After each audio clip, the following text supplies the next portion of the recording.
lama ogola ninku inuu guursado naag garooba ilmo dhashay ama naag ninku ka dhintay waxyaabahaas lama ogola marka adi waaba ku qarsanaa naagtan anaa ku bilaabaa leeyahay laakiin mushkiladda waxay ka taagan tahay cunuga yarka ah ee Xudayfa ah aad wadato see la yeelaa ani inaan ku guursado lacag ku siiyo hanti ku siiyo ku kaxaysto iyo man ku geeyo oo si bilow ah inaan ku soo guursado reerkayga ugu sheegaan rabaa laakiin cunugan hadduu kugu qataaran yahay ma isla soconayno gabadhii waa yaabtay waxay tiri marka sheekada way culus tahay bal waa ka soo fakarayeen way baxday xaafadeeda tagtay ninkii safarkiisii hore uu dhamaaday safar labaad uu ku yimid gabadhii waa fakartay waxaa meesha u timid wiilkaaga yarka ah iyo lacagta ninkan uu ku ballan qaaday kala dooro gabadhii markaas ay u fakaraysay waxa ku soo dhacday ninka lacagta ka qaado yaman u raac wiilkan yarka ahna gabadha Sucaada oo Suudaaniyada oo ilma la'aanta oo gabar kaliya ilma ka qabta uge maadaama islaan hantile ay tahay cunugaagu nolol fiican ku noolaanaya naagtaas uge cunug go'aankaasay gabadhi gaartay go'aankaas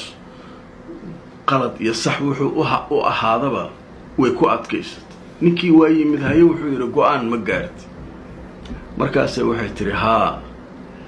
waa israacaynaa waanu ku guursanayaa wiilkaana anaa habaynaya gabadhaas siinaya okay ulay waa wax fiican wiilku waa wiil yar oo aad u qurux badan way soo qaaday islaantii horta u timi Sucaada ahayd oo ay dariska ahaayeen markaas waxay ku tiri Sucaado waxaan doonayaa cunugan inaan ku siiyo adiga siisma see iska qaadaba maba rabaanin la hawla wala quwwata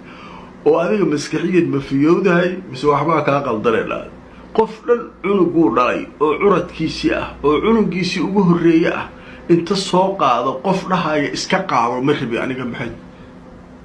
waraa maskaxdaada waxba ka dhimanay tiri ee dib isugu laab ma yitiri wallahi soo waxa ka dhina maxaa kugu qasbay tiri marka cunugaaga inaan aniisiiso waxay tiri ninkaas rabaa inaan guursado lacag aan ku siinaa oo yiri kan ku siinaa oo yiri laakiin shardigaas uu ugu xiray marka waa kaas bismillah war aniga ilma ma ogtay tir inta lacag aan ku bixiyay oo intaasoo wadan aan u tagay inaan ilaahay cunug isiyo gabadhaasaan waxaan ogtahay oo lacag ku bixiyay aan ilaahay isiyo hadda gabadhi kadib cunug kale waa ku siri waay lacag kasta waa bixiyay adigana cunug ilaahay inta ku siiyay waxa rabtaa inaad tiraa waa ka tagaa nin dartiis iyo lacag darteed uriya dib isugu noqeydhaad maskaxdaada waxba ka qaldan gabar yahay adduunyada laga socotide ee dib isugu laab ma laabanayo tiraanin go'aankaas waa gaar bas waayay tir marka waqti si waa ka soo fakaraya Sucaad way soo baxday kurigeeda timi Sucaad marka waa naag aqli badan waa naag edeb leh waa naag ganacsata waa naag taajirada waa naag dadka fuqarada gacan qabata waa naag ahludiin ah waxay tiri marka saddex arimood ay ku fakarto oo yaab waxay tiri gabadhan hadda tiraado